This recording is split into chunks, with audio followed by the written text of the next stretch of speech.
I'm, everything sounds good in the back of the room there, gentlemen. Wonderful. Thank you very much. Well, welcome everybody to tonight's meeting. I'm Chuck Yost with the Tennessee Department of Environment Conservation. I work for the Office of External Affairs. And we're so grateful that you're here tonight. This is a public meeting about the proposed bridge project at Old Stone Fort State Archaeological Park. Tonight's meeting is being held as part of an ongoing stakeholder engagement effort by TDEC about the proposed project. We want to make sure that we leave no stone unturned and have considered all available information. So we're happy that you're here to learn more from you tonight. A few administrative announcements. I want to encourage you to please silence your cell phones. I need to do that as well. If there's a TDEC staff member here tonight and I hear their phone, they're going to buy me dinner. Might as well extend that to TDOT as well. A couple other things. Fire exits. You see the doors, the exits are posted here. Hopefully you won't need those. In such an event, just follow me. I'm a good leader in times like that. Oh, one other thing, our restrooms, those are also real important.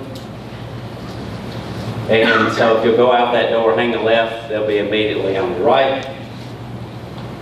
And I want to encourage you, when you enter tonight, hopefully you had a chance to sign in to tonight's meeting. Well, we really hope that you'll register. And it's also important that we know if you would like to provide public comment tonight, and that is your opportunity to do so, to indicate that you're going to do that. And then I will gladly give you that opportunity later on tonight. But that'll help me organize that and make sure that we're making the best use of your time. So the public comment portion of tonight's meeting will begin at 6:15. And again, you'll need to indicate that you would like to speak on the registration. And when that time comes, due to the number of people that we have really good participation tonight. And I understand we have several people that have already indicated they want to comment. And to make sure that everybody gets a chance to do that, initially I'm going to limit those public comments to 3 minutes. But until then, we're going to have an an informational session where you're going to hear 2 presentations. After those presentations, we'll have a time of question and answer until 6:15. And I'll ask you to please hold your questions and refrain from commenting during the time of the presentations, so everyone can hear well, and to make sure that we have a productive meeting. At this point, I would like to recognize the elected officials that we have here tonight.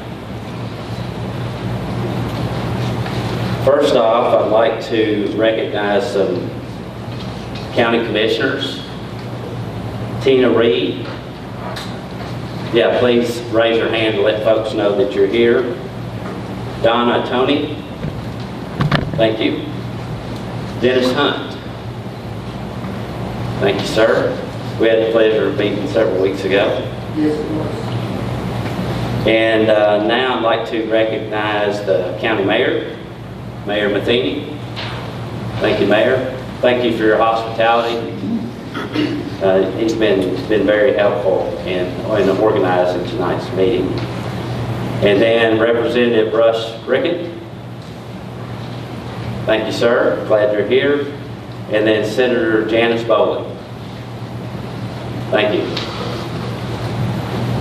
Are there any other elected officials here tonight? Julie Anderson. Yeah, thank you.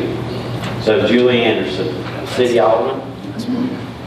Chuck, our Coffee County Sheriff is that here as well.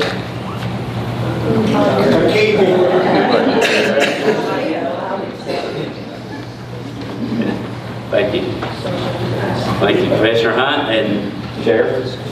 And thank you to the deputy that we have here tonight, or city police officer, I'm sorry, I can't tell from here. It's Deputy Sheriff, sir. Okay, wonderful. Thank you. Thank you for being here. So have I recognized all the elected officials? Great. Well, I'm so thrilled that you're here. It's awesome. It really adds value to the night. So thank you so much. So now I'd like to recognize that we have a lot of TDAC staff here tonight to support the event.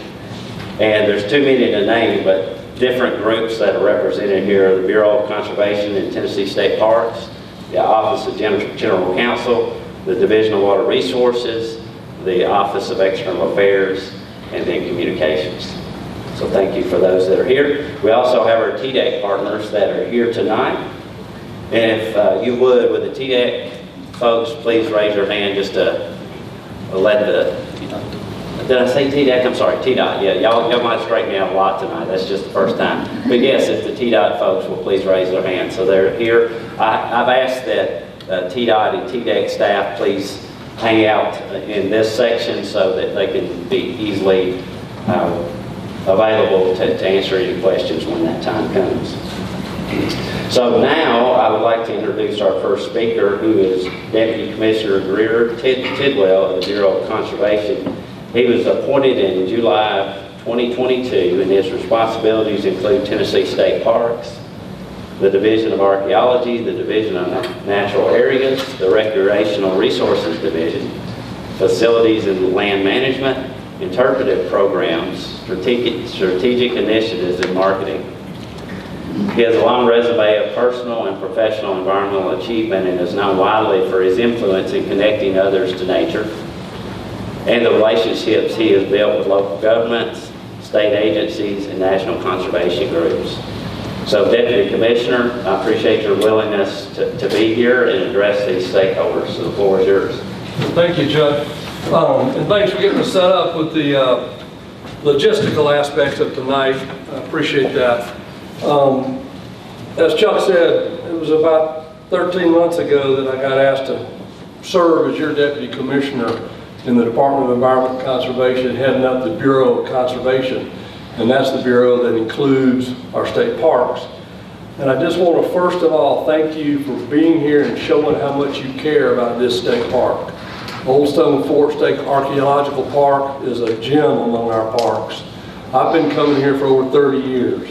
It's a park that my family that I married into, my wife's family, used to come here when they were kids. Her dad's a geologist, and he used to love taking them down the Little Duck and back up the Duck River where they can see the story that the geology shares.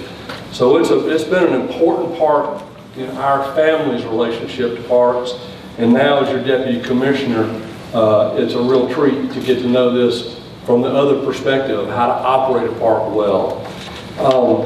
And I'll tell you, one of the other things about this particular park that touches a soft spot in my heart, when I worked for Bridgestone, I so often, we did it about 10 or 12 times with people from all over, from Japan, from Latin America, from Europe. We'd be at a meeting over at the Warren County Tire Plant, and I'd say, hey, let's run by the grocery store and go do a little cookout at the park next to the Duck River instead of running back to Nashville and have another meal in a restaurant. And there are folks running around Japan and Europe, Latin America now, who know Tennessee and know it in a different way than they would have if it wasn't for Old Stone Fort Park and that picnic ground over there with the playground. And so I share that with you because I know in this room there's story after story after story of people who've had their boots on the ground, who've raised their kids, who've fallen in love, who may have proposed marriage, who may have dealt with a loss in the family by spending time out at Old Stone Fort State Park. That's one of the things all our state parks give the community, is that kind of sense of place. And so I understand that, even though I didn't grow up in this community, this particular park has been a deep part of my park experience. I just want to share that with you because the one thing I know that's most important about what's in this room right now is a lot of caring about that park. It's a shared level of care about that park. And my role tonight in this position as deputy commissioner is to listen. And what I'm going to be listening to is not just the team that's already informed me to the best of their ability about what the right next thing to do is, but to listen to everybody in the community. I want to make sure, as Chuck said, no stones left unturned, because we've got a plan, but we haven't taken final action yet.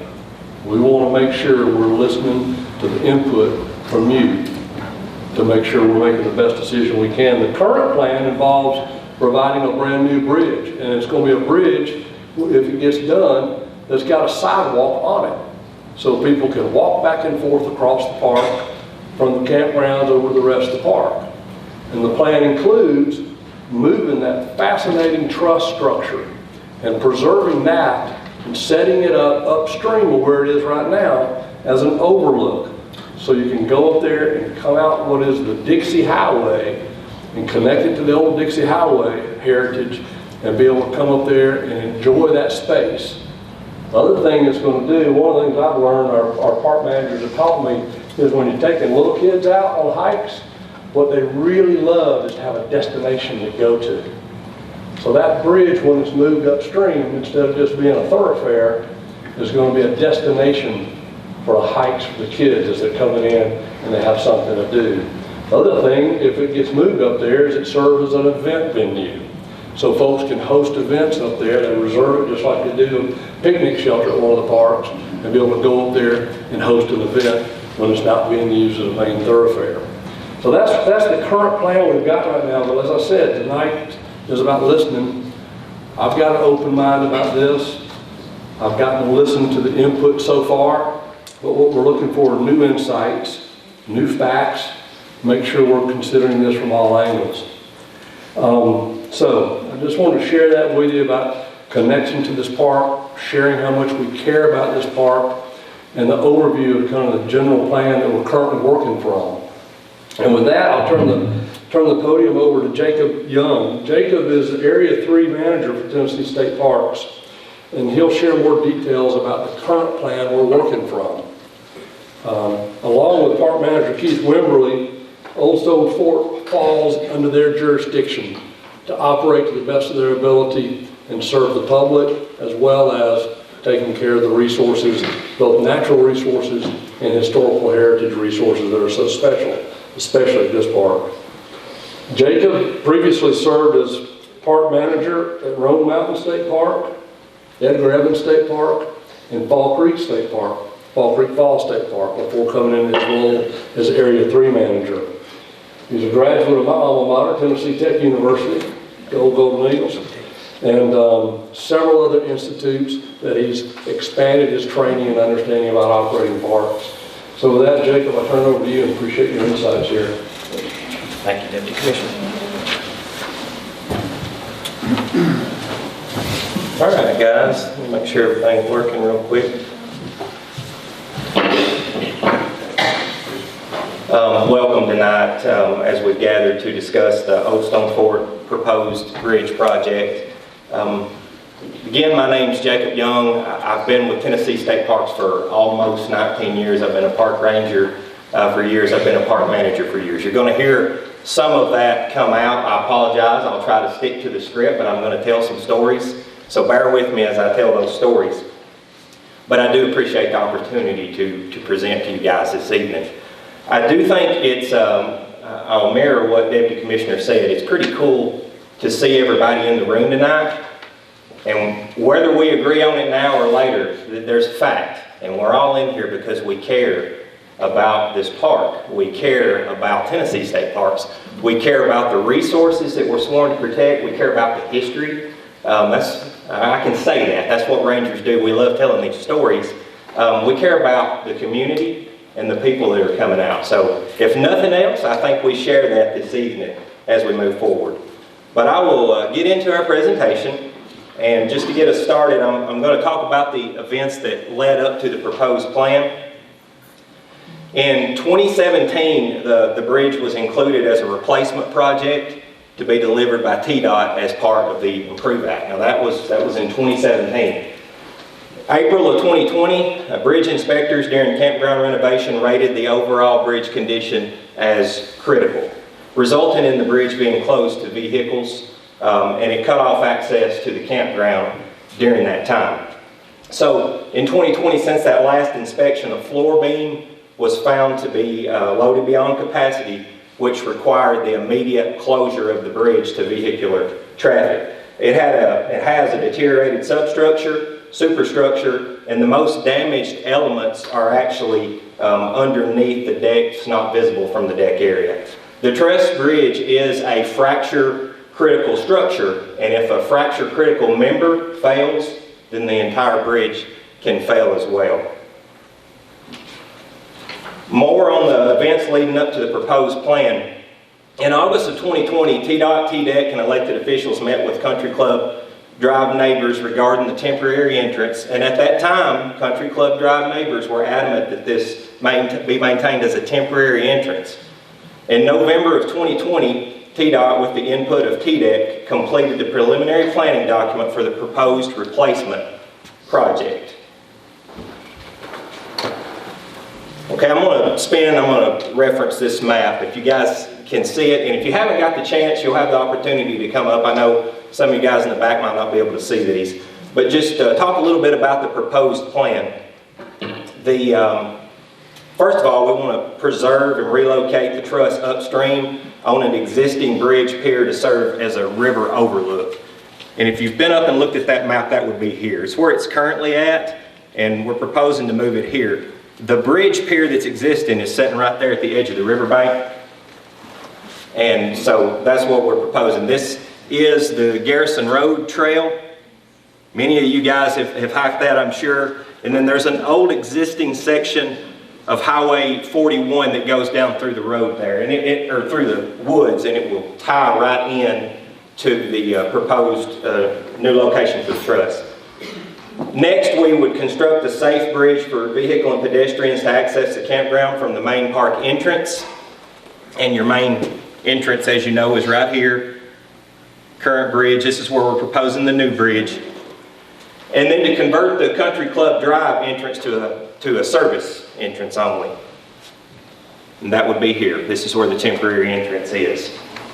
And a note that I want to say here is for the Country Club Drive residents on this service entrance, while it won't be open to vehicular traffic, you'd be more than welcome to use that. You'll be able to go around the gate, whatever we put up there, hike, walk, bike, whatever, but be encouraged and welcome to use that. Couple perspectives. If you've had a chance to come up at the room, please do if you haven't, but I've got a couple up here on the screen. This is the proposed relocation of the truss, and this would be coming down the trail, walking out on it, coming off the old road section, and you can see you'd be coming up to the edge there, it'd be a stop, and you'd be looking down on the river. This is just another view. In this view, well, I can't really point right there. You can see that existing bridge pier that the relocated truss would set on. There still will be a span there. It still will be off the ground, but it will be suspended completely over the water.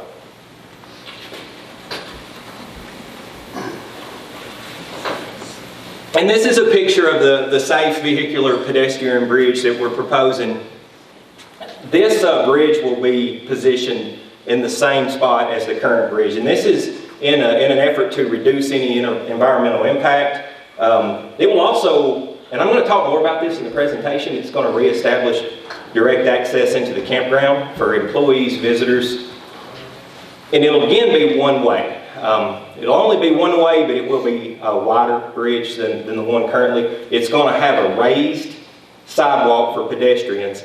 And on the west end, there will be a pullover lane. So if you need to get over to let somebody come by, you'll be able to do that. And there's going to be some other improvements to safety that I'm about to get into, and you're probably going to hear the park ranger come out of me in just a minute. All right. Why the upgrades to the park are needed. Talk a few minutes about safety. Current bridge is unsafe for vehicles. Disconnects the campground from the main park. And this causes check-in issues with campers finding their campsites. Operationally, it's just inefficient in some ways. And then for visitors to be able to use the park, to be able to flow freely throughout the park, go directly to the park office or the other amenities in the park, it makes a challenge there having to go out and go around. But the loss in time can make a difference in life and death situations. In my time in Tennessee State Parks, I have worked a lot, hundreds of different calls, medical calls, law enforcement calls, and I'm going to give you a couple of incidents that I've worked. One, in the last couple of years, we had a child at a park, I won't say the name, but rolled over into a campfire.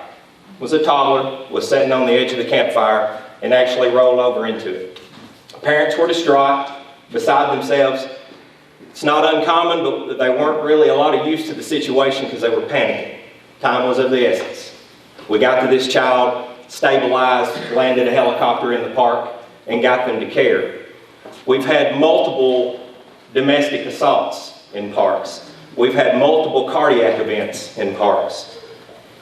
I'll never forget, and I will name this park, one night I was at Fall Creek Falls, been several years ago, and the sky turned. Y'all seen the sky when a tornado's in the area, that color that you get. Yeah, Miss Bowler. And me and my daughters at the time ran in and hid and waited for this storm to pass. When the storm passed, it was still lightning and raining. The radio went crazy.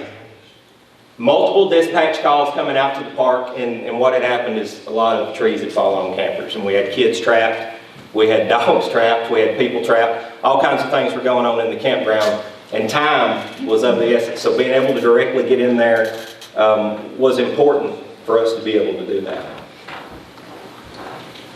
Looking at the proposed plan, it helps with that if you just looked at it from that standpoint. I understand there's many, but from a law enforcement situation and a medical situation, I'm going to be spending most of my time, a lot of my time, near the park office on this side of the park. Not always, but a lot. If I have an emergency situation, I want to be able to get in there as quick as possible. So for that reason, bridge is helpful. If I had a domestic situation where someone was being held at knife point, which has happened at some other parks, happened at Fall Creek Falls, I would hate to know that they had to listen to my sirens as I made this loop around them. So being able to go in there, yeah, I would like to be able to do that. And I'm just giving some examples of things that I look at that as a law enforcement officer. I want to be able to take care of them. It's not just the resources that we're there to protect. That's why we get into it. We love it. We want to tell that story, but it's also the people that we want to be able to help. And I've got one more story, and I'll stop telling stories, but on Country Club Drive, just not too long ago, we had an elderly couple, and I can put this in another section, but I'm going to talk about it now, that we had some people stop to help them because they were stopped in the middle of the road. And when the person pulled up to ask them what was wrong, it was an elderly man driving, and he said, "Please be careful. Please be careful. Don't run over my wife. She's up there trying to find the entrance to the campground." She was just having trouble locating the temporary entrance. So there's a couple of things we're going to talk about Country Club Drive, but I wanted to throw that into safety. And another thing, it impedes the safety and security of the campground. We are never going to be able to stop smash and grabs, people breaking into windows and grabbing bags, people getting on a campsite and stealing your firewood. I don't know why, but they like to do that sometimes. They do. Getting an axe, your charcoal, whatever it is. But when they come through the main park entrance, I believe that's lessened because they have to funnel back out the front of the park. When we have an entrance on a side, on another road right into a campground, it can cause those incidents to increase because people can pop in, do what they're going to do, and pop out. They're always going to do these things, but we want to try to minimize it, right? So that is another concern of ours. Additional risk to staff. When they're going in there with the mowers and tractors and doing routine maintenance, whatever it is that they're doing, we want to try to minimize the amount of time that they're going to be out on the highway. We want them to try to be able to drive in, if at all possible. And then the new bridge is going to offer safer pedestrian travel throughout the park. Some additional considerations. Repairing the current bridge is not practical due to extensive damage. The truss bridge continues to deteriorate. No funding source exists to maintain the truss bridge for the pedestrians. And this is something that is a concern of ours because it's been represented in state parks before, and I'll give you a couple examples, 3. The Nemo Bridge on the Cumberland Trail, the old highway bridge at Rock Island, and the old highway bridge at Port Royal are all bridges that are now owned by TDEC that we don't have the funding for. And that's the situation here. And the cultural preservation of the truss is a consideration. We agree, we care about that, and we want to continue to tell that story. We want to tell the story of Tennessee's highway system. And you guys, I have had the opportunity to read through a lot of the stories that you've told. Deputy Commissioner talked about some, whether it was proposals or prom pictures or fishing trips or whatever it was that you had a memory out there on that bridge. And we want you to continue to be able to have memories on that bridge. The overlook creates a new park amenity, and it does. It creates a destination. It's something new. I guarantee you there'll be more and more people hiking that trail. They'll be able to come in and go out on the truss and take pictures, have events, do all those things. So we do believe that will create a new amenity for our park. Additional considerations, it will improve visitor and camper experience and customer service, directs vehicles and pedestrian access to other park amenities, and I hit on that. We feel like it will be easier for them to navigate through the park to the other things the park has to offer. And the campground entrance will be easier to locate. And that is something I was hitting at when I told the story about the elderly couple that had trouble finding it. When you come off of 41 there, you have a turning lane. It's a little bit safer. You don't have a turning lane when you come up to Country Club Drive. When you come up to Country Club Drive and you turn in, I guess I get my directions wrong. If you're coming from the other direction, there's a campground right there on your right. If you turn on to Country Club Drive, you can see that. And I shouldn't call it a campground. I just know there's a lot of RVs parked there and you see people talking about it. Just creates a little bit of confusion. So we do believe that this will reduce that confusion and make it easier to locate as people are able to come in the main park entrance here. It'll be easy to direct them into the campground, and then they can come to the park office and get information if they need to do that. And I'm getting ahead of myself. It simplifies that check-in process for visitors, so they don't have to come over here or go to the office first and come all the way back around. They can go directly to their site, or they can come to the office and move over to their site. And then on Country Club Drive, it will eliminate the need for the city and the county to widen a portion of Country Club Drive.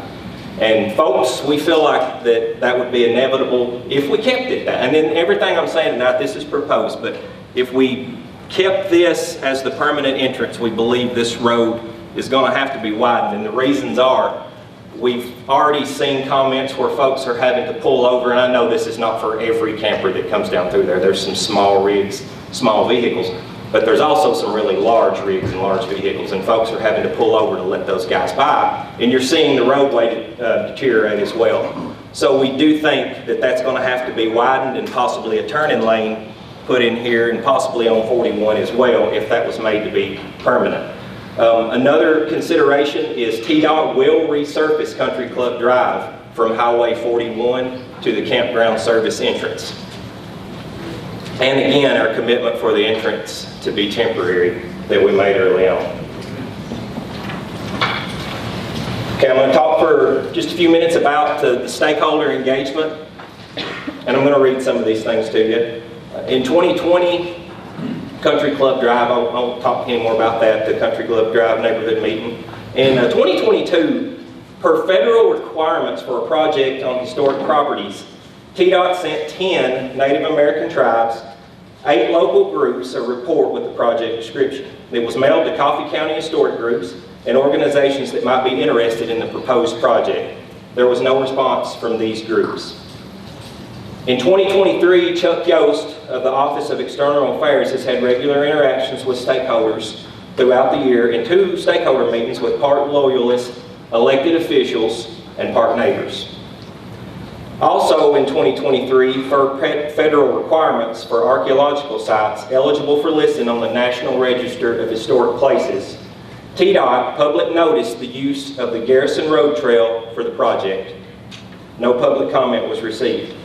And to be sure that we've left no stone unturned, and there's no information available that we've not considered, we decided to survey the citizens of Country Club Drive and have tonight's meeting and a corresponding survey, so anyone wishing to comment on the proposed project has the opportunity to do so. And then one other thing, TDOT's ARAP public notice is to be determined.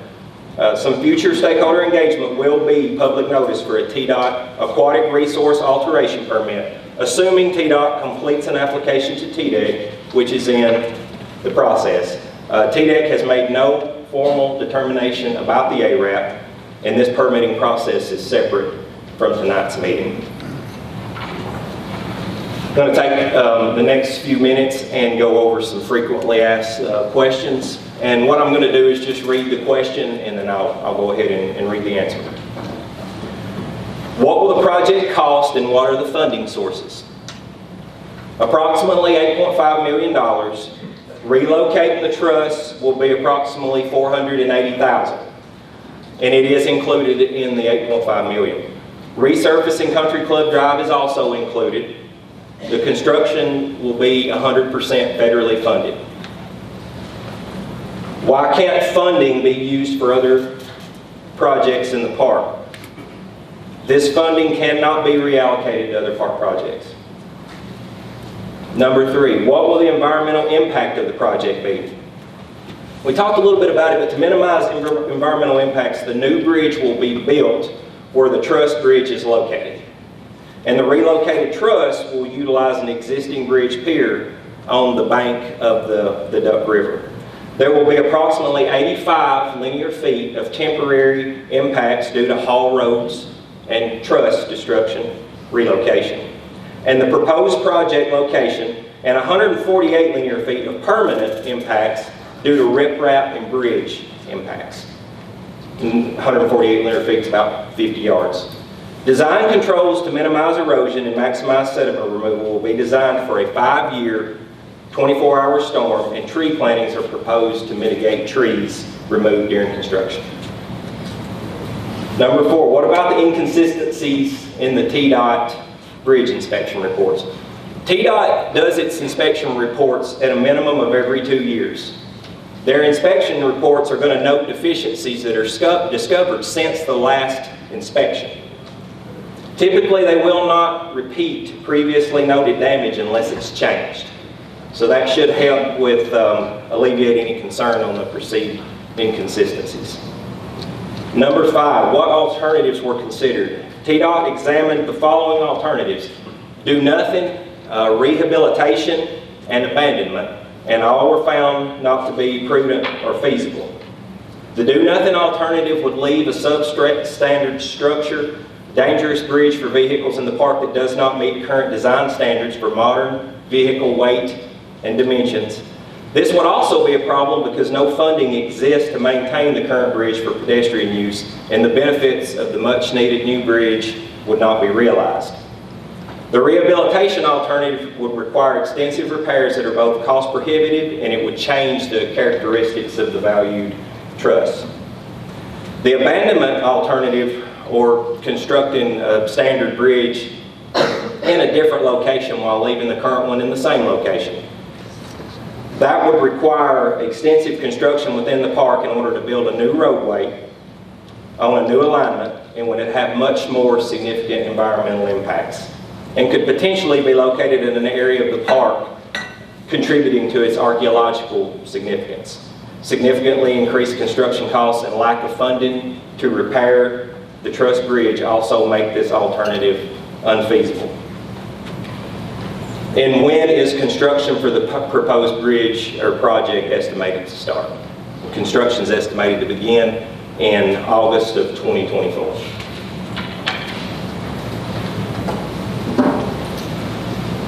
Okay, this is just a few of some of the common community concerns. Again, I will go through and read the question and then read the answer to you.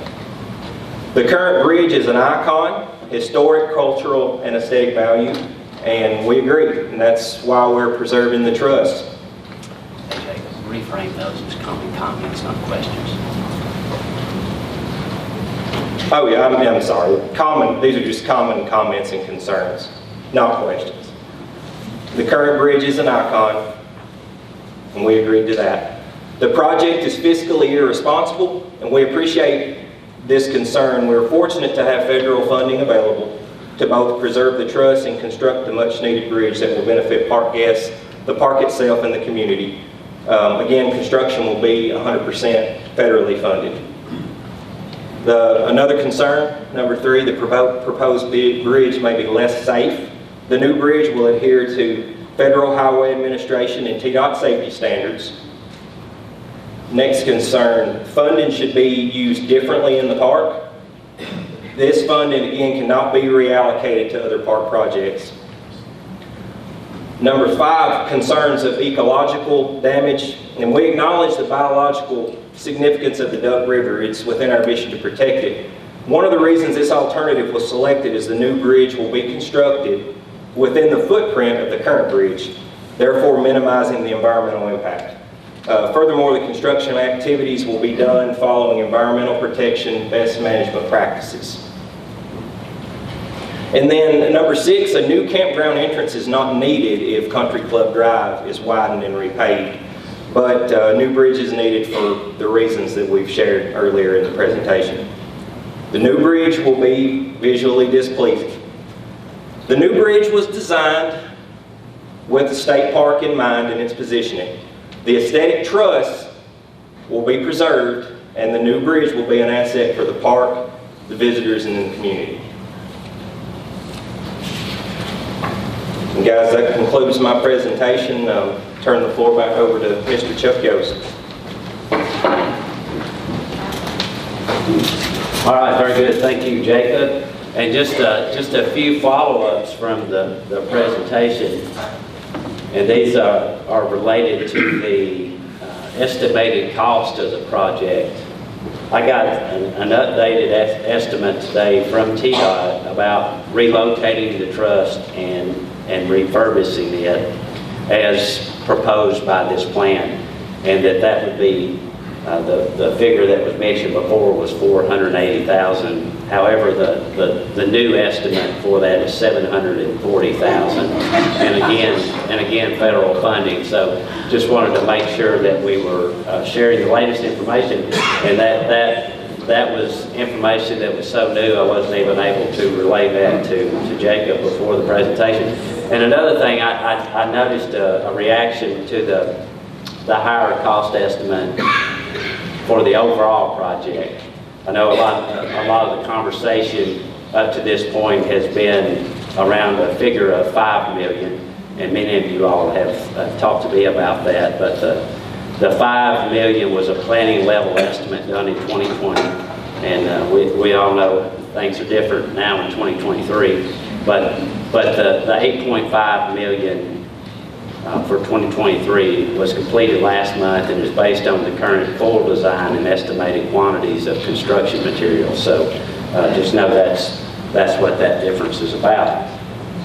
So now we'll begin to take your questions, and what I'm going to ask, just for the sake of everybody being able to hear well, we need to be able to hear the questions, and I know the audience wants to hear those and hear the responses clearly. I ask that if you'd like to ask a question, to please come to the podium at the center of the room, and please utilize the microphone so we can hear you well.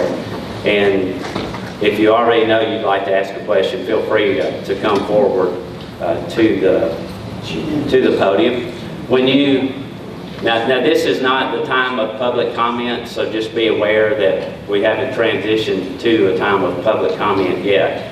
But before you ask your question, if you just state your first and last name, and if you are the next person, after the question has been answered, feel free to go ahead and come up. And let's see what else. Yeah, please, if you could, and Please don't ask questions that have already been covered in the presentation. Now, if the question, if we didn't answer those questions clearly, certainly feel free to do that. So I'm going to look at my watch real quick and see how we're doing on time and make sure that I allow ample time. So with that, and the way this is going to work, so you'll ask your question. I'm going to move this microphone over so these gentlemen can take the questions. And maybe it's not clear to everybody who everybody is, but we have Park Manager Keith Wimberly furthest to the right, and then Mike Robertson, who is our Director of Operations for State Parks there in the middle, and you guys know Jacob well at this point. So go ahead and pose your question, and I'll move the microphone so these gentlemen can answer.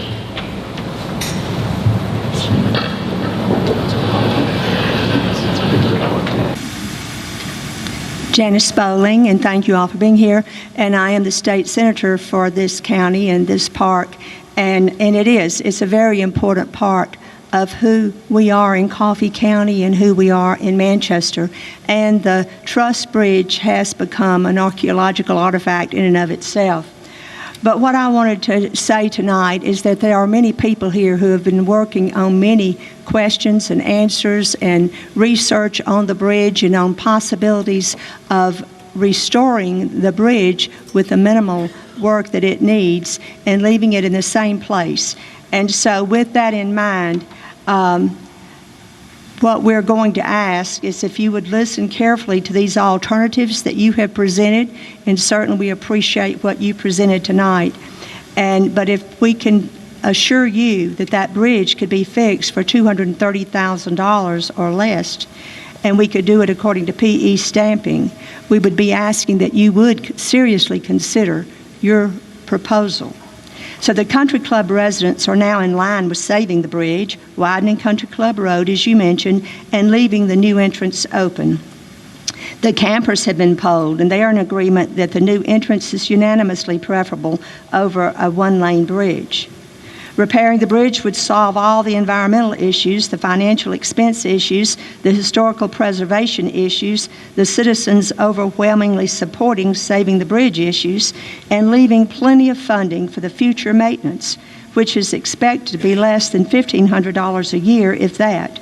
Additionally, because of its eligibility for the National Historic Register, additional funding is available through the Federal Preservation Acts for both repair and maintenance, potentially leaving no burden on the state, or at least a very small portion. So I do appreciate your attention to what the people will share tonight, because the people are sincere in their belief that the bridge can be saved where it is, and we appreciate the fact that you all are here to listen. Thank you very much. Thank you, Senator. So now, if anybody with a question, feel free to come forward. We're glad to entertain your question. Thank you. My name is Joe McKeon. I live just outside city limits by the middle school. I've got several questions, but the one I think we need to address is, respectfully, you all have state money behind you to give this wonderful presentation and quote-unquote sales pitch to us and the public with all these reasons. We also have a lot of facts. In our questions and answers tonight, we probably will not have time to thoroughly get conveyed the information that we need to get to you. Senator Bowling's statement about being able to refurb and everything. And you know, my statements in 3 minutes aren't going to help change anybody's mind probably, but there's a lot of technical information that everybody's been working on that's way above my pay grade. When will we be able to present that in a cohesive manner that you all have done here? You've had a lot of time to prepare. We're just a community group. We're not a professional organization with poster boards, and if I knew I could have done a PowerPoint, I've got one at home, but I didn't. I only got 3 minutes. So when will we be able to discuss that with you in an open setting? Yeah. So we have public comment open through November 15th, and I know I'm certainly happy to visit with you and hear everything that you guys would like to share with us. So I appreciate that, but that is just the forum, right, the public comments.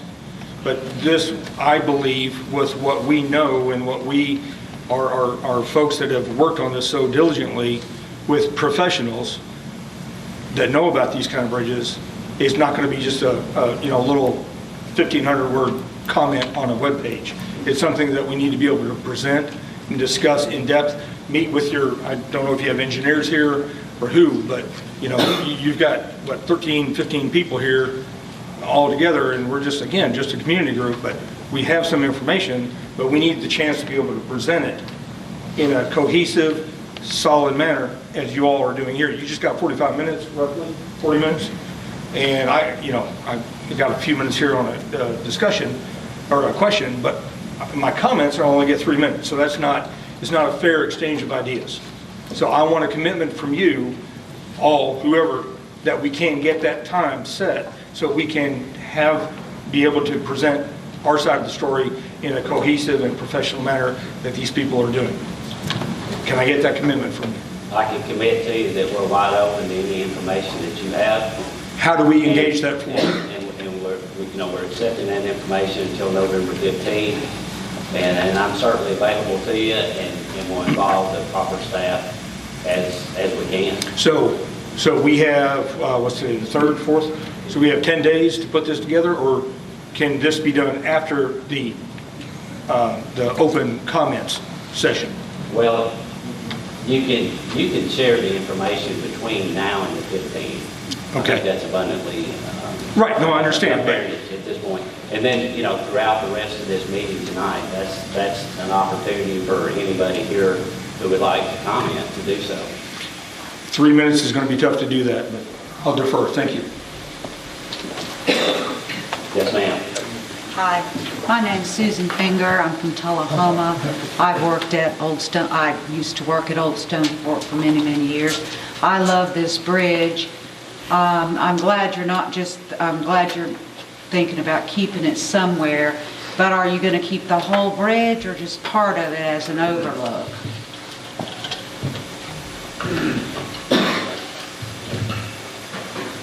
Susan, thank you for your question. It would be the truss that you see there that would be protected, so not the ends, just it would be the truss section. But the whole truss, the whole truss. Bridge, basically. The whole truss, yes, ma'am. Okay, so the new road, if it happens, is going to be one lane, pretty similar to what the bridge is now. Yes, ma'am, it'll be one lane, a little bit wider, and it'll have a raised sidewalk. And on the west end, it'll have a widened pull-off, so folks can pull over if there's a vehicle coming. If this bridge happens, can you design it a little more aesthetic? It's kind of ugly like it looks now.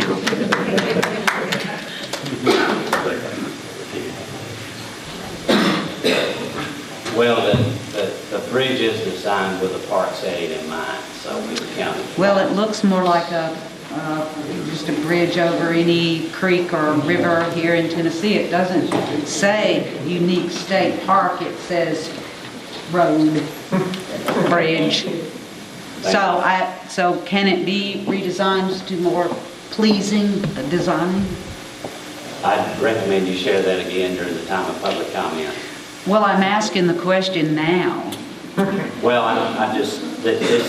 what we've described, the proposed plan, and is what you see. So this design is set in concrete, It's proposed. if it happens as It's proposed. proposed. Thank you. Thank you. Good evening. My name is Gary Kivanimi. I'm a resident of Coffee County. I live on Riddle Road over by Batesville Casket. I also made a little effort to influence the public by providing my favorite little vehicle out front called Pickle, which is the big green one you all may have seen with the signs on the side. My question is this, and we all know that spending by the federal government adds greatly to the inflation that we're suffering from today. So one of my concerns, as well as all the value of the bridge and all that, is what you all say about the money, that it's not available except through this one source, which is the federal government. I would like to know what you all have done to request funds, either for repair or for preserving the truss and the bridge. Have you all gone to the state? Have you all requested funds from the state to add to the budget that TDEC has and the park system has? Or is it only, oh, the federal government has money, let's get it? What have you all done to ask for alternate sources of revenue?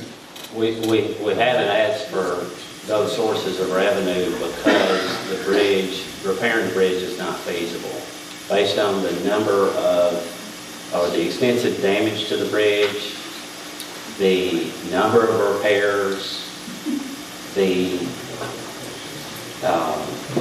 methods that it would take to repair the bridge, and how it would, in order to repair it, would make it unlike anything that you see here or that you think of when you think of the bridge.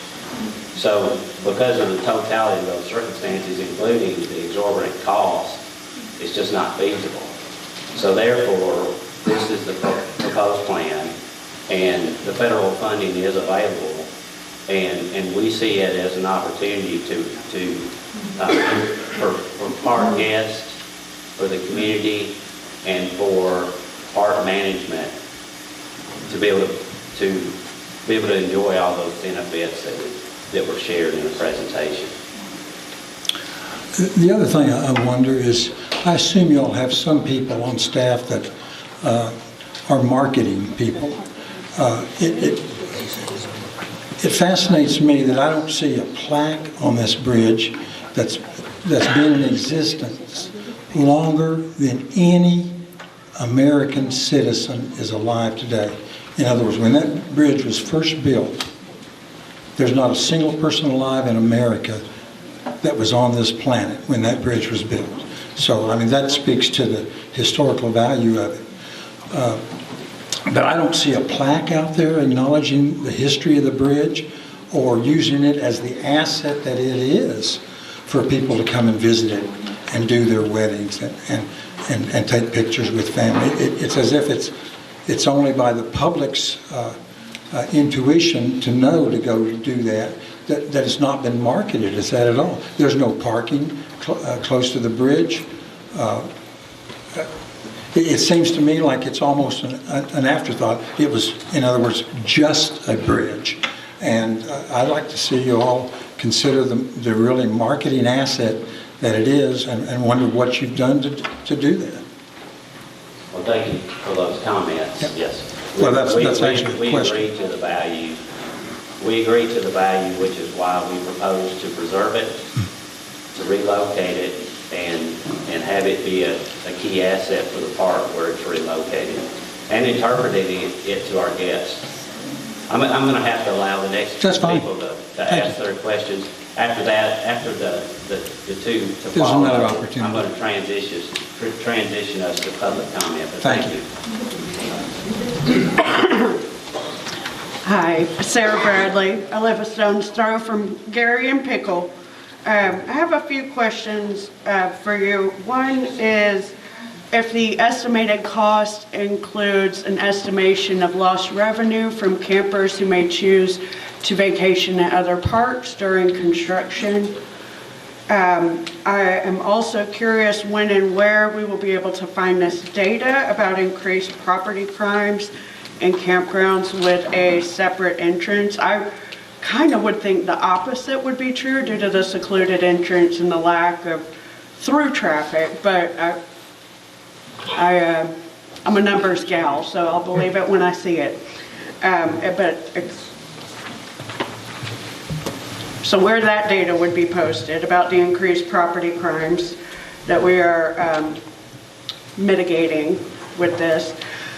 I am also curious if a temporary pedestrian bridge will be available during construction to allow campers to visit the day use areas, which they frequently did on foot before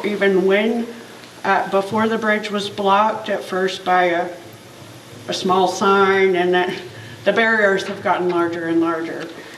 And the last thing is, what is the distance and elevation change from appropriate parking for, let's say, a small event and the proposed truss overlook. I cannot imagine where cars for a small, even a very small event would park.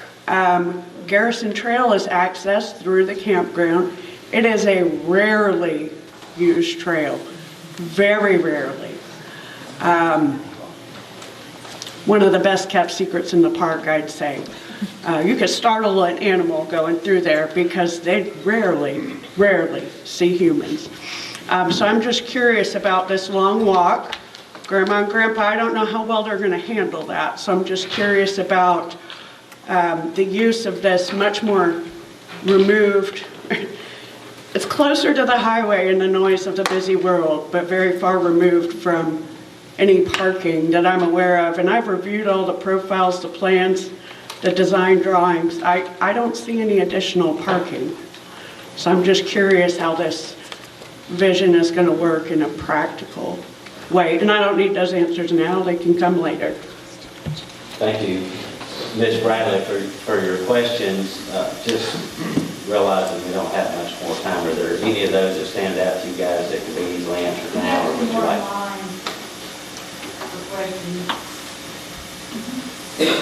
I can answer some. Yeah, go ahead. Yeah, and I'll be completely honest. We have an RMS system where we track incidents that happen in Tennessee state parks, and we've done it differently over the years. I was just simply giving you some stories of my career. And the 3 different parks that I've been at, I've seen them, every story play out at every park. I don't have accurate data for Oldstone Fort. I apologize. I'm just giving you, as a park ranger, park manager, some of the things that I've seen historically happen in parks. As far as the temporary bridge, and somebody correct me if I'm wrong, campers will still be able to come in during construction through the temporary access, correct? Yep. So we wouldn't need to close the campground or lose revenue during that construction process, I believe. Okay, Commissioner? Thank you. My name is Dennis Hunt. I'm generally sitting in a seat up there, sponsored the resolution that this body passed unanimously to save our bridge. I do have a question. You are moving the entire 100-foot-long truss to a different location to be suspended on each end as it is now, correct? Not the entire bridge. The truss, it's 100 feet long. The whole bridge, it has 2 40-foot approaches on each end, which adds up to 160. Then you have the truss that's 100. So the entire 100-foot truss will be moved in one piece. Yes. It'll be suspended on each end, bearing on piers or abutments on each end, correct? And it will be maintained for pedestrians. Okay. Why can it not be maintained for pedestrians in the position it's in? Also, is there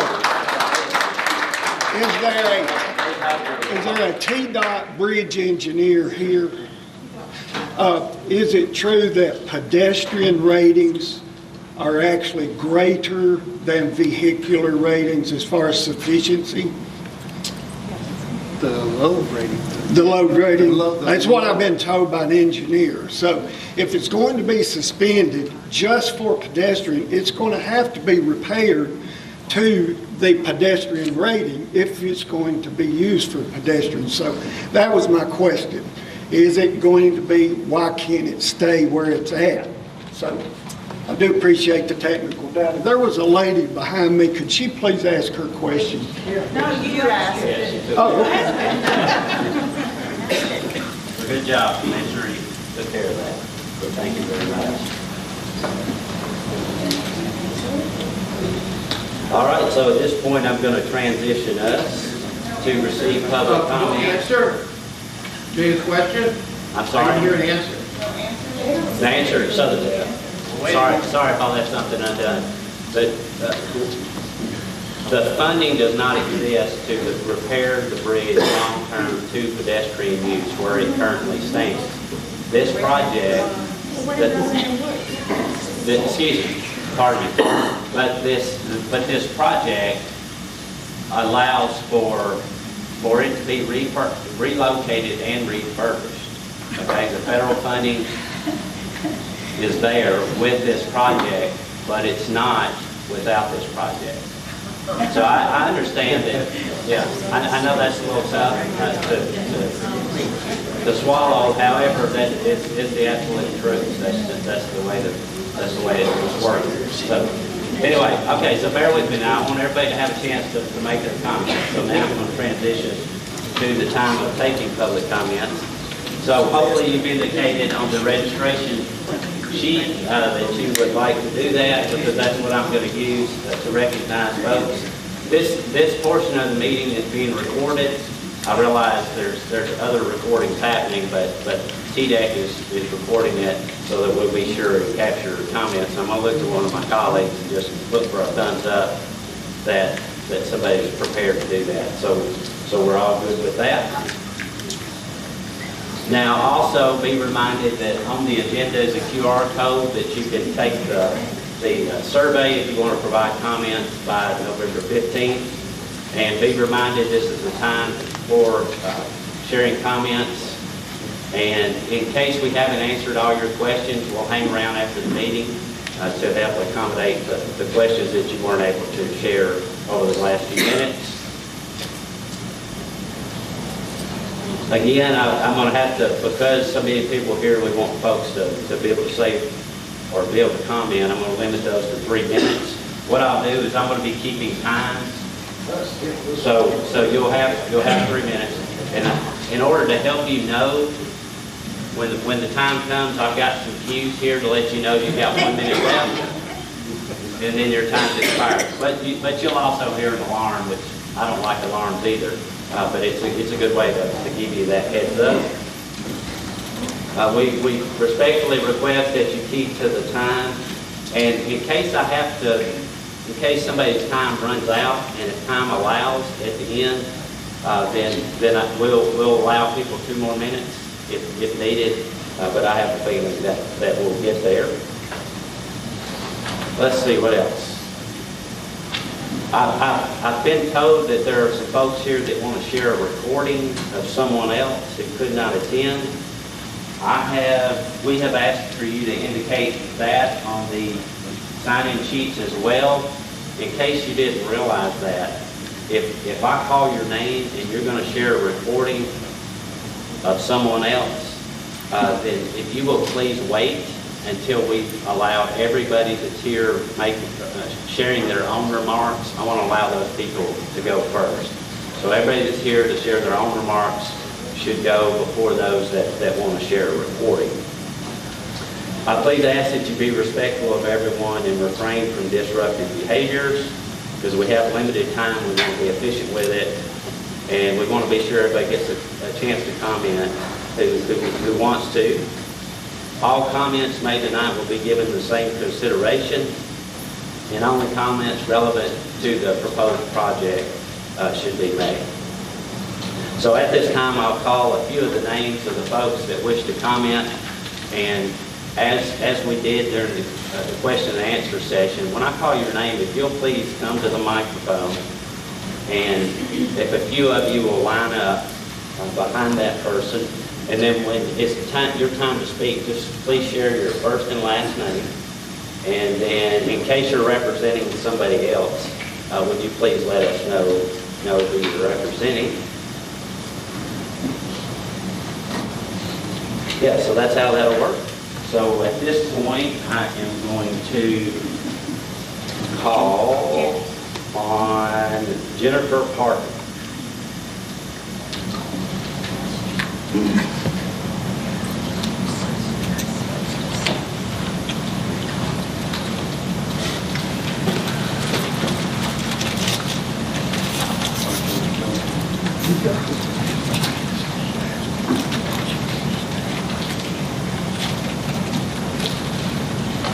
Go ahead. I'm sorry. Jennifer Parton.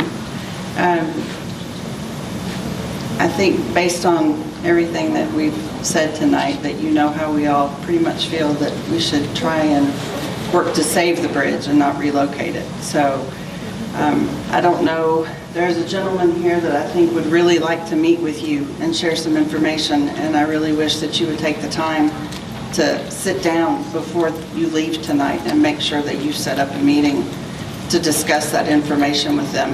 And I know this is federal funding and you like to tout that, but federal funding comes out of my pocket just like local funding and state funding. And $8-something million is a ridiculous amount of money to spend on relocating a bridge that could be fixed where it is. You're going to have to fix it to move it, so it doesn't make any sense to spend $8 million to tear it down. So, thank you very much. Thank you, ma'am. And Ms. Senator Boland, I wanted to check with you. Did you want to make some more remarks? I thought you made them earlier, but I want to give you another opportunity. Thank you, and I did, but I did want to reiterate the fact that money is fungible, and as the people are saying, state money, federal money, local money, it's our money, and they look to the bridge, we look to the bridge as our bridge as well. And I had asked TDOT for copies of the reports, their safety inspections for this bridge, and I guess they were not able to get them to me yet. So I'm looking to get those reports to see, because of an engineer that's local had pro bono looked at the bridge, and he found it to be in incredibly good shape, and there is just one minor thing that would not be just this overarching expense or a construction problem. But as I listen to what you all are planning, and certainly that overview would be great, except it's looking on 24 with a million jillion 18-wheelers that go flying by all the time. The noise there, I think, would be substantial. And there's talk of even widening 24, some in that area. So that location, while there's a pier that exists there, it is out of the way. It is toward a very commercial area with 24.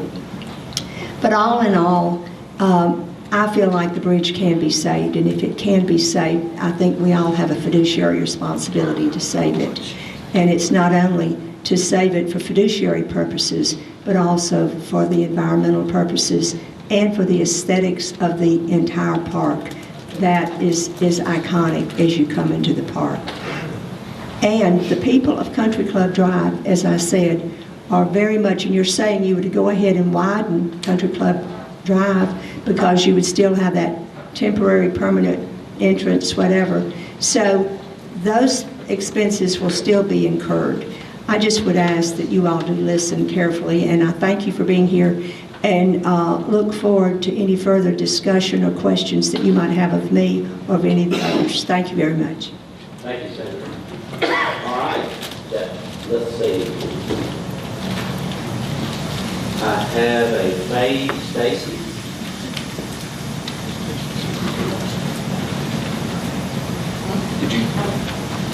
Did you say Brian Stacy? Faye. Oh, I'm sorry. Faye Stacy.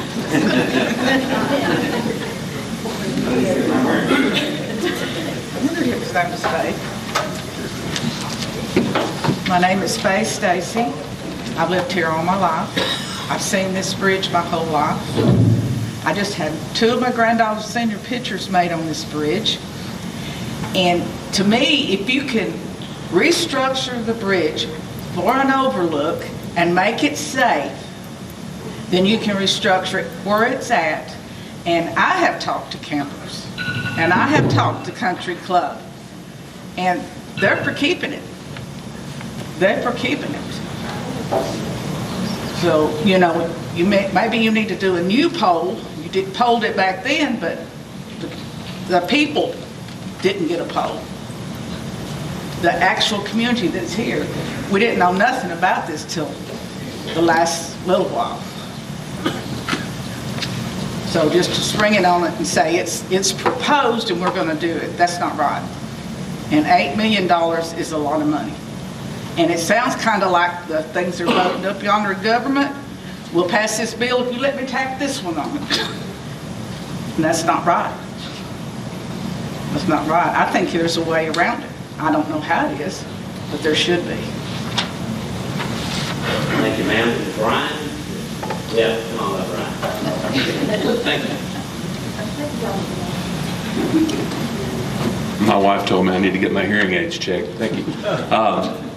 My name is Brian Stacy. I'm one of the residents of Country Club Drive, and I live in one of the 5 houses that gets to see every camper that comes by to go into the new entrance to the campground. And so I'm personally am happy that the entrance will change. My concern was more towards the widening of Country Club Drive. I didn't know if that was actually going to be something that happened. I know you said it would be resurfaced, but hopefully there's no widening of Country Club there if the entrance is going to change. And then my other concern was part of what the lady that spoke during the questions period said about parking and access for the new location there. I'm not sure if that would be from Highway 41 if there was parking there, or you would actually have to walk as a destination, as you previously said. That's something that I think should be considered if you're relocating the truss closer to Highway 41 there. That's all I have. Thank you. Thank you, sir. And to clear up some potential confusion there, this project, as proposed, includes resurfacing Country Club Drive once this becomes a service entrance, not widening, resurfacing. Mary Todd, did I call Miss Mary already? No, sir. And folks, feel free to adjust the microphone. It's really important that it be near your mouth so that we can hear you. I actually had a question and also a comment. How many people use the campground each year? For questions, we'll answer those after the meeting. We want to encourage you just to provide comments. Okay. We're happy to answer them, but we will. I've encouraged staff just to listen. We're here to listen, so go ahead and share your Yes, sir. Well, my comment is that nobody wants this. Sometimes, just because you can doesn't mean you have to. Just because this money's available, the idea of use it or lose it, you don't have to. We want to keep the bridge. If you put it, and you said it won't begin until August of '24, best case scenario, it'll take 2 years to complete it, and that's assuming you don't hit any snags. That means it won't be done until 2026, by which time the temporary entrance will have been used for 6 years. Can we not get used to something in 6 years? Okay, and also, in this ongoing 3-year period, you're going to have to fix Country Club Road. Some people argued that, oh, it's going to cost the county money. We're going to have to fix that road anyway. Which also goes back to my question that we'll have to answer later. How many people use the campground? Are we going to spend $8 million on, say, 10,000 people a year? Which that's a outrageous estimate. The campground only holds 50, and it's about half occupancy. So 25 people or 25 families. So I'll just conclude with my original statement. Nobody wants this.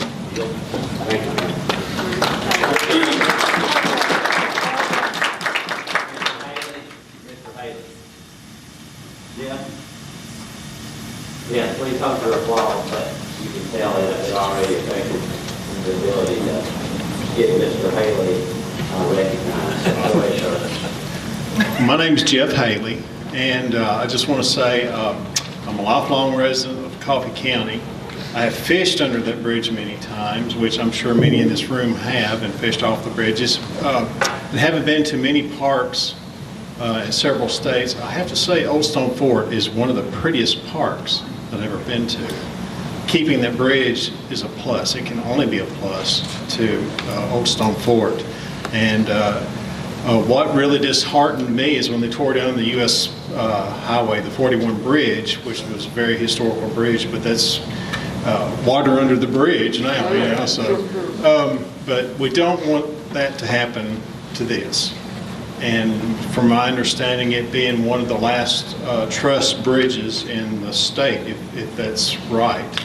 But it is beautiful, and at the location that it's at, it's very picturesque, which I understand if you do move it to where the 41 highway bridge is, yes, you're going to have 2 concrete bridges in your pictures that people come to take and stuff. So, and I have seen, I believe it was around Jamestown, Tennessee. If you could leave the bridge where it's at, why can't you leave the iron structure but incorporate the concrete new with it so you have it all together? I have seen bridges like that, and therefore you wouldn't have to move it. But either way, we need to keep it because once it's gone, you can't bring it back. So, thank you. Thank you, sir. Miss Julie Anderson. And I'm going to go ahead and come out here. I was going to play a recorded message. So Oh, okay, yeah, you'll hold off for that just a minute. I apologize, you indicated that just like you were supposed to. I'm so sorry. Okay, so let's see. Mayor Matheny, I'm going to go ahead and call up the next person so that they'll be ready. Susan Finger, Ms. Finger, if you'll just be ready when Mayor Matheny is finished. Thank you. Chuck, thank you for your cooperation pulling us together tonight, and Commissioner Tidwell for coming. Mike, it's good to see you, and everybody from TDEC and TDOT. And not only do we have this project to work on, but we've got a lot in the future too. We realize that. I'd like to read a resolution that was passed unanimously by all 18 commissioners in Coffee County on September the 12th of this year. It's an Old Stone Fort Bridge Preservation Resolution. It was sent to your respective agencies as well as our elected officials in Nashville. Whereas Coffee County government is authorized to present this resolution for presentation to the state of Tennessee for its consideration, and based upon its passage, this resolution represents the wishes of Coffee County, Tennessee, and its citizens. And whereas the Old Stone Fort Bridge, located in Old Stone Fort State Park, is the same bridge historically identified as the Pratt Truss Bridge. The bridge has been utilized by the citizens of Coffee County and other citizens traversing the Duck River for many years and is now used for pedestrian traffic only in Old Stone Fort State Park. And the bridge provides the only reasonable pedestrian access between camping visitors and Old Stone Fort State Park. The state park is utilized by persons nationwide. And whereas the citizens of Coffee County and this commission recognize the importance of preserving historic properties, and this structure is both historic and significant to this community. And whereas removal of the Old Stone Fort Bridge located in Old Stone Fort State Park would be to the detriment of our state park and the Coffee County community. And whereas this commission seeks to preserve the historic and significant properties in this county, and whereas the state of Tennessee likewise seeks to preserve historic and significant properties for purposes of utility for its citizens and tourism to our great state, and removal of the bridge is contrary to the intention of the county and the state of Tennessee. And whereas the state's cost associated with continued maintenance of this bridge is not significant, considering the loss to the state of Tennessee and Coffee County. Now therefore be it resolved by the Coffee County Commission that this resolution should be forwarded and sent to the state of Tennessee and its representatives for consideration and other appropriate measures. The Old Stone Fort Bridge located in the Old Stone Fort State Park should not be removed. Thank you, sir, and thank you again for being a great host. Ms. Finger, come on up. Once again, Susan Finger, just make sure you remember that. So I've heard two really good points here. If you're first of all, you're going to move the truss. You're going to get it by crane and move it to a different place, right? Right, we know that in the proposed plan. So that's going to create a nice overlook, a nice venue. But when you provide parking to that place, unless you want them to park on 41 and climb over the bridge there, the railing there and cross, that's going to be a big impact on that Garrison Road area. So I'm wondering, because Jeff, I fully mentioned this a minute ago too, sounds like the bridge is going to happen. There's going to be an ugly concrete bridge there. Maybe, maybe not, most likely is. You're going to move that truss anyway. Build your ugly bridge, put the truss, instead of moving it over there and creating another environmental impact for parking, set it on top of that bridge and have your sidewalk to go with it, so that it can be used for the campground and safety and access to possible emergencies or whatever may come up. It's been used as a bridge for the cars for a long, long time, and I think everybody got along with that just fine. There's not, I know there's not a traffic jam getting in or out of the campground. It is full a lot of times, many, many times. But campers are there to come in, camp, and then leave. It's not like bongaroos being held out there. So that's maybe a compromise, that we can get a safe bridge, we can keep the bridge where it is, not build any overlooks, and preserve the Garrison Road historical and archaeological area from parking, and that's going to be a huge impact to that. So that's my comments. Thank you. Thank you. Joe McKeon, I apologize. Nope, you got it. You're a rare one that got it right. All right, so again, appreciate some more time here. I'm reading a couple things from y'all's website. That your mission, TDEC, exists to enhance the quality of life for citizens of Tennessee and to be stewards of our natural environment. And I did have to squish all this down for my 3 minutes, to protect Tennessee's rich natural, historical, and archaeological heritage. Your core values state that the observation and experience of natural beauty and processes in setting removed from the hectic world of the day-to-day can uplift and recreate the human spirit. That's getting pretty esoteric there. Moving a part of a bridge right next to a 41 highway is not going to be a place where you can uplift the human spirit. There is value in the physical reminders of our past. Yes, you're going to try to save it, but we'll see about that. Without history, there is nothing upon which to base our understanding of the present or our dreams of the future. Again, pretty esoteric, but it's on your webpage. Our natural and cultural resources provide context and continuity to our lives that help make us whole. We so value these things that we intend to preserve and protect them, even in the face of whatever may be in fashion of the moment, including getting federal tax dollars, that we may enjoy them forever. From your website. Your vision for the future. We seek to make Tennessee a natural model for environmental stewardship. Building a new bridge with new piers and moving a bridge, even though we're going to use existing piers purportedly, does not fit that. 2 more items. Cost overruns. I've only been involved in this for a few months, by the way. Y'all don't know I'm the float guy. I built the float that's sitting out there. I've only been in it for a few months, but we've gone from $5 million to your 8 point whatever million today.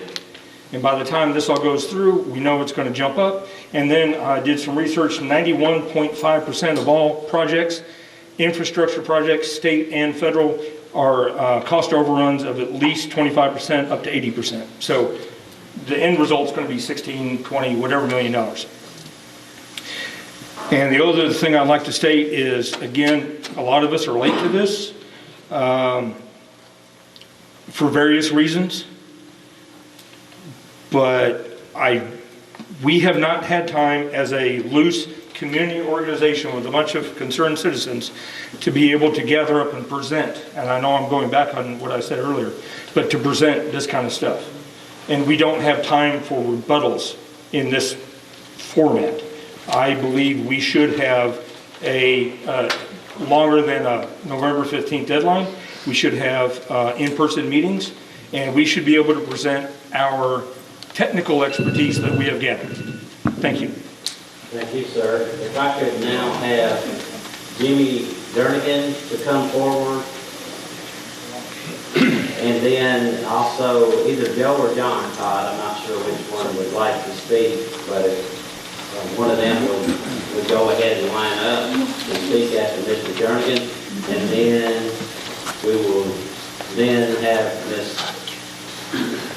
Miss Tony, who should probably, can you just speak from there? Would that be best? No, I'll go down. Okay. All right. Well, let us know what works best for you. Hi, my name's Jimmy Jernigan, and let me straighten this up here. Thank you. But I hope this isn't a check-the-box list for the state to make sure that we've done this and we've done that. I hope it's a time where y'all have really come up here to listen to the people with alternative ideas. You know, I was thinking, I heard somebody say, it's impossible to fix that bridge. And I was thinking back, you know, they built the Empire State Building in 1930 in 13 months and in the middle of a Great Depression. And we're talking like this bridge is impossible to bring it back up to par. I mean, I think our technology is a little better than that.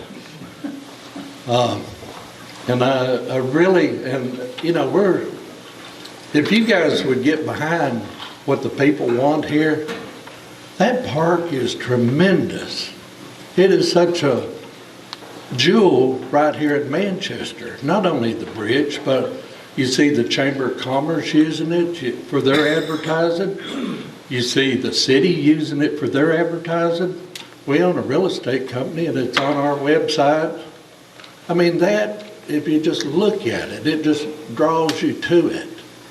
And where they're talking about moving the remainder of this, it's right beside, I mean, you might as well be up here at Speedway. The traffic is like that.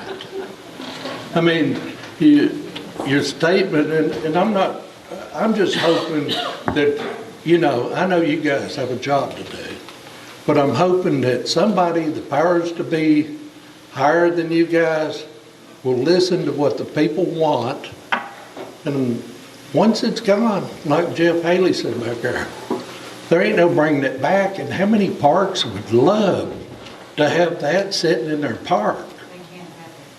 I mean, how many would love to have that?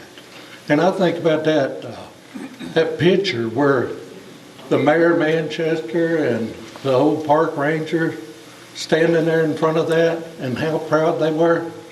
This is bigger than the state of Tennessee. This is a community thing. You know, sometimes I feel like I got involved in this, but, you know, if you go to a UT football game, there are no Democrats or Republicans, black, white. This is a community. Everybody supports this. And I hope that if y'all would work with us, we could make this park the jewel of the state parks in Tennessee. Thank you.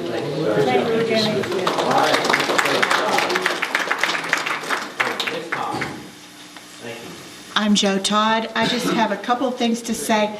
Mostly everybody has covered what I already wanted to cover. Forgot to reset me. Okay. Keeping the bridge is important, obviously, that's important. The overlook, I have a terrible feeling if we bought onto the overlook, that's the part that's going to be cut with when it runs over cost, which it will. If you just look at the cost estimates from $480,000 to $740,000. So I don't even think that's a reasonable thing for us to think about. I would really like for you to work with the people on keeping the bridge in some form as a bridge. And then, thank you.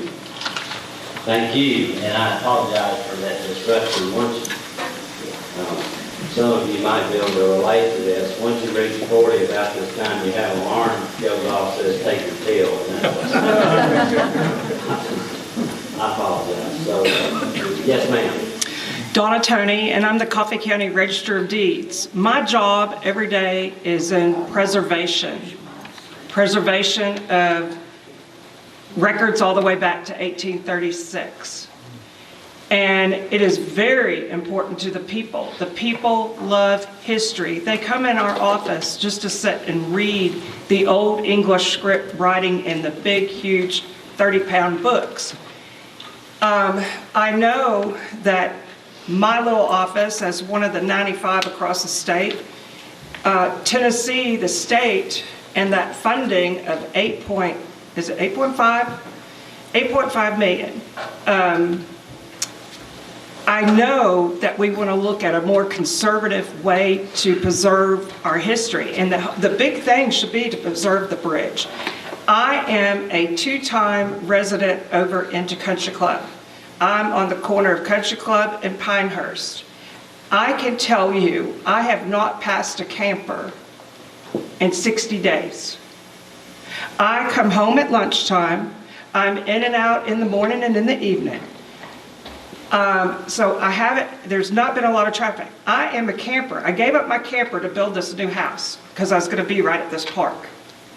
And coming in on 41, if you're in a fifth wheel rig and you come into the main entrance, it's not so easy. I think Jimmy Jernigan knows that too with his rig. But if you come on down to Country Club Drive, it's an easy turn.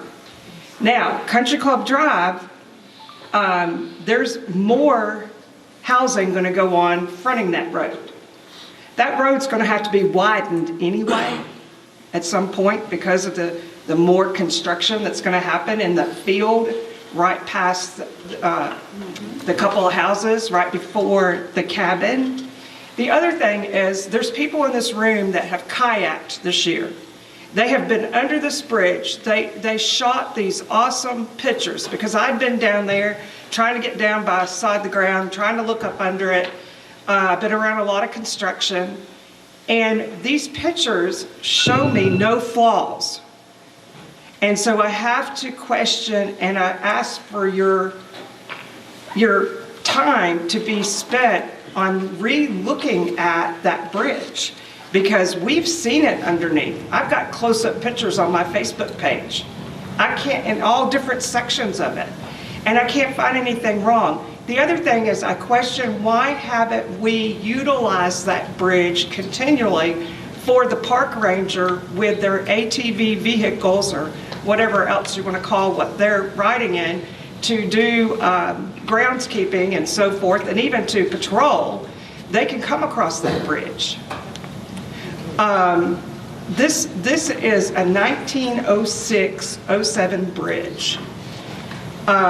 Tennessee is, I know we're proud of a lot of bridges we got across Tennessee. If you travel Mississippi, you travel Louisiana, these bridges are there. I took pictures recently on a trip back in August, and just to look across the Mississippi at the span of truss bridges. And then you do see what they mentioned. You do see in Louisiana, like in Shreveport, the old trusses with concrete bridges with them now. So I just feel like preservation is important to people at this day and time, and we really need to focus on the preservation and the logic of the money. I thank y'all.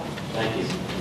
All right, so up next, if I could have Miss Deb Morgan, and then following that, Miss Sarah Bradley. And if I could have Gary Kay. Gary Kay could go after Mr. Bradley. I think I've been covered, okay. Good? Okay, thank you. Okay. Wow. Mr. Gary. So after Deb Morgan and Sarah Bradley, if I could have, well, we'll stop there. Go ahead. Miss Morgan, really?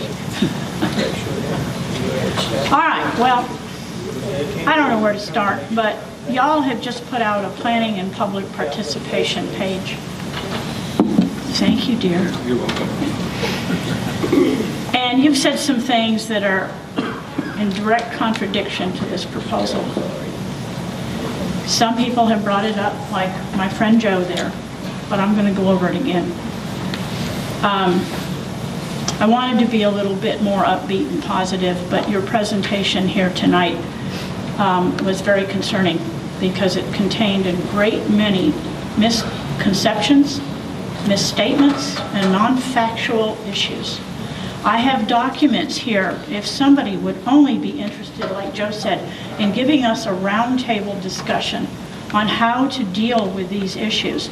We have answers to all the issues. I have an inspection report from a renowned bridge rehab restorer, and he has addressed every one of the deficiencies named in that 2020 report with the fixes for them and why they aren't what you think they are. And he's renowned. He's not just some person that just graduated from engineering school. We need to value our history. Y'all said it yourselves. Our natural and cultural resources provide context and continuity to our lives and help make us whole. The intrinsic worth of these resources is beyond monetary consideration. That's what it is. None of this, well, it costs too much to fix the bridge, but we'll spend $8.5 million to build the white elephant down there. That's wrong. We so value these things that we intend to preserve and protect them, even in the face of whatever may be fashion of the moment, so they may be enjoyed forever. That is absolutely true. Our history is that important because if we don't save what's here now, it'll never be 300 years old.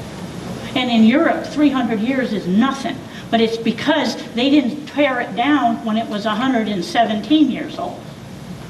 Y'all aren't looking at this properly. The people in this community know the value of that bridge. They know that it needs to be saved. Our engineers that we have consulted with can tell you immediately, and you're welcome to contact them. I've got their contact information.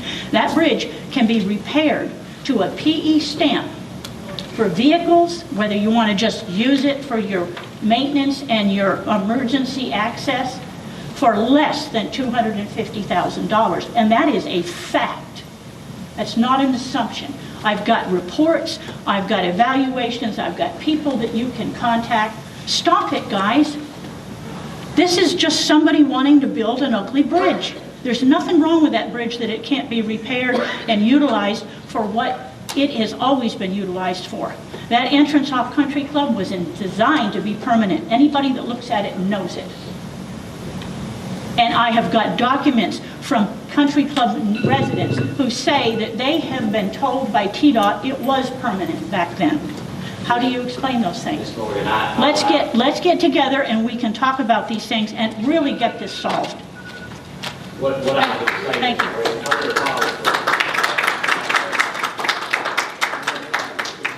All right, thank you for that, Ms. Bradley. I've been praying all day to stay in the right spirit, but goodness, it is easy to be frustrated when confronted with things that don't quite make sense. On that note, another little prayer. Okay, we're good. I wanted to comment on your core values, which happen to be our shared values. For the record, my preferred pronouns, we, us, our. Whatever it is, whatever I'm working on, I like being part of a team. All of this, I believe most of us have felt very much so like outsiders. But back to our shared values. We believe that the observation of natural beauty in a setting removed from the hectic world can uplift and recreate the human spirit. I too believe this is true.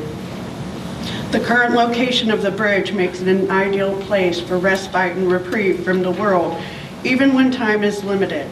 Whether I'm running errands in sandals or working in heels, I can get to the bridge in just a few minutes to reset my mind and heart. I can see, but barely hear, the new highway bridge in the distance, a reminder that the world awaits while I soak up the beauty in a removed setting. When the demands of the day don't leave time for a visit, I can look over from the highway and enjoy a glimpse of my peaceful place in passing. Relocating the bridge to the proposed location on a largely unused trail close to the highway will drastically reduce its accessibility, its use by the public, and will increase its proximity to the sounds and vibrations of the day-to-day world from which we all need a break. Another shared value. We also believe there is value in physical reminders of our past. Without history, there is nothing upon which to base our understanding of the present or our dreams for the future. Sorry. I too believe this is true. The workmanship of the bridge is a testimony to blue-collar workers of days long gone.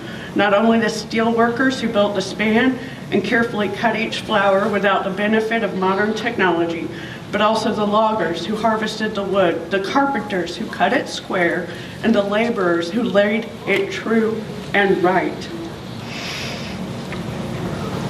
As a state that actively promotes industrial growth, it is incumbent upon us to preserve this historical resource, which allows one, simply by glancing upstream, to consider the progress of man over time. In closing, if we want amenities that delight visitors and enrich their experience, we will leave the bridge where it stands and supplement the site with simple interpretive elements. If we want features that make Tennessean proud, if we want to honor the primary purpose of the 13 state historic parks to preserve and protect history, we will leave the bridge where it stands to pay respects to those who brought it into existence and later into our county. If we want to protect a natural resource which contains more species of fish than all of the rivers of Europe combined, more fish varieties per mile than any other river in North America, over 60 freshwater mussel species, and 22 aquatic snails, as well as the birds, mammals, and insects which thrive along its banks. We will protect the Duck River, which is increasingly impacted by sedimentation, contamination, and growing demands for water withdrawals. If we want to be recognized, 20 more seconds. I got it. If we want to be nationally recognized for exemplary stewardship of natural and cultural resources, we will leave the bridge where it stands with its bed and banks undisturbed by the Pied Piper of progress.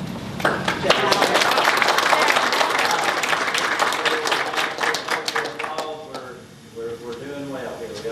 We just need to make sure we accommodate a few more folks. I have Miss Anna Lee Strong, I believe.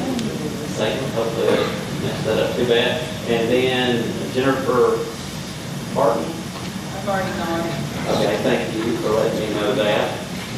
And so then that would leave Alderman Anderson after the next speaker. Sir, I'd like to be added to the list. I didn't have anything planned, but my heart tells me I'd like to speak again here. Jim Sartain, I think the lady brought you up.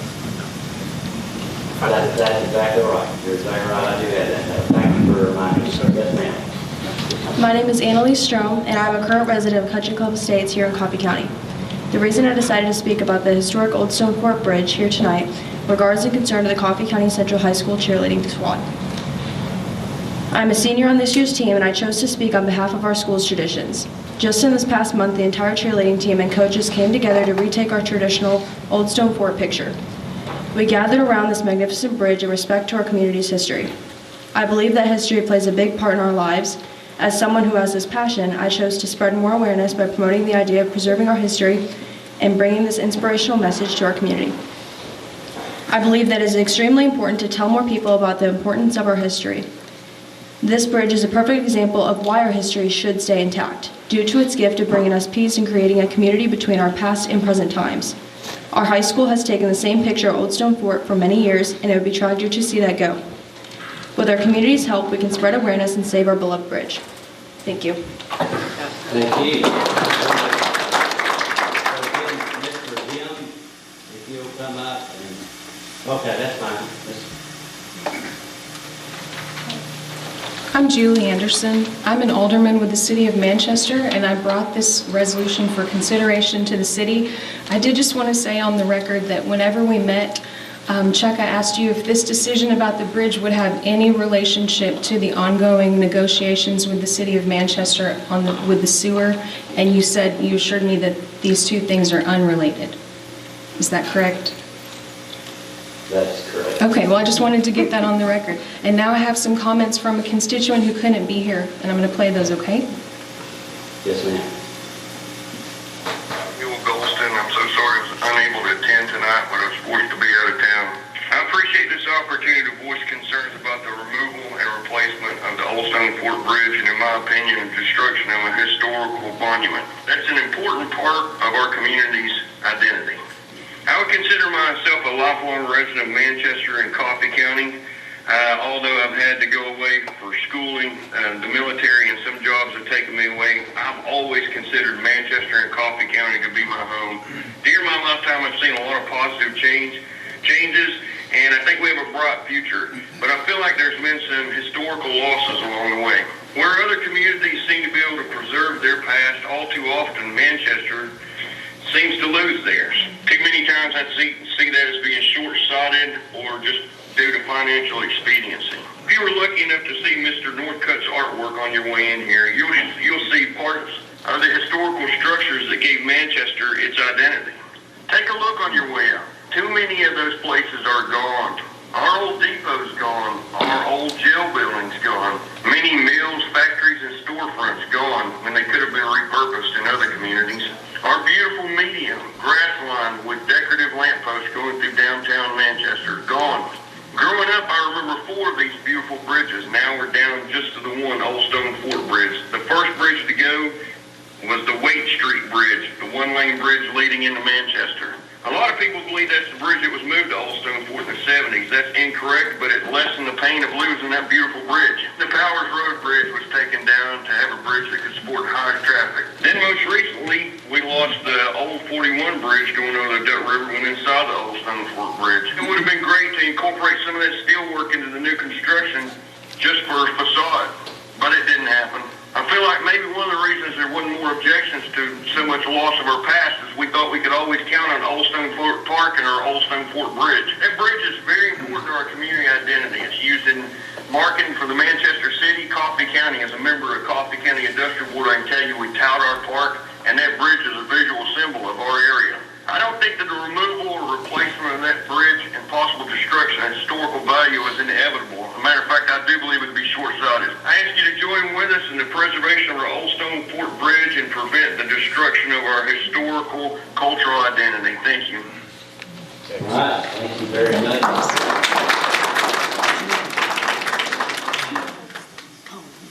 Alderman Anderson, would you please remind us his name? Sure. His name is William Huell Goldston, and he's a lifelong resident of Manchester, and he's a member of our County Industrial Board. Thank you. Thank you. William Goldston. Huell. H-E-U. That's his middle name. Yeah, but didn't he go by? H-U-E-L, yeah. Okay, wonderful. I want to make sure we got his name. All right, Mr. Sarton. Thank you for your time. I didn't plan on speaking tonight, but my heart wouldn't let me not speak up. So I just happened to wear a Tennessee cap that says 1796 when we became a state. So I love history. History, you can't buy history. And so to me, the bridge is priceless. You can't buy another 117-year-old bridge. I feel like, I feel like in 117 years, if you guys build this new bridge, there's not going to be a crowd of citizens asking you not to tear it down. They're not going to be concerned about this concrete bridge, but we are concerned. We're the citizens. We're the people that live here. This is part of our history.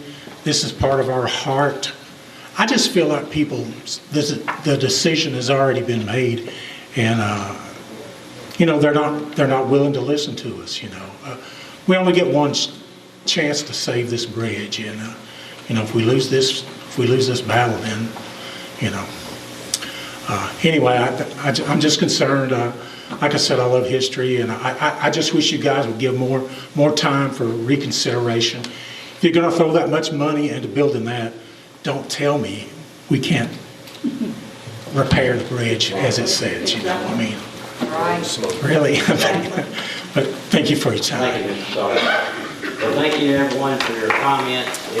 If you Hey, have. Chuck, I was told that elected officials would be able to comment, so I did not check the comment box, but may I close briefly?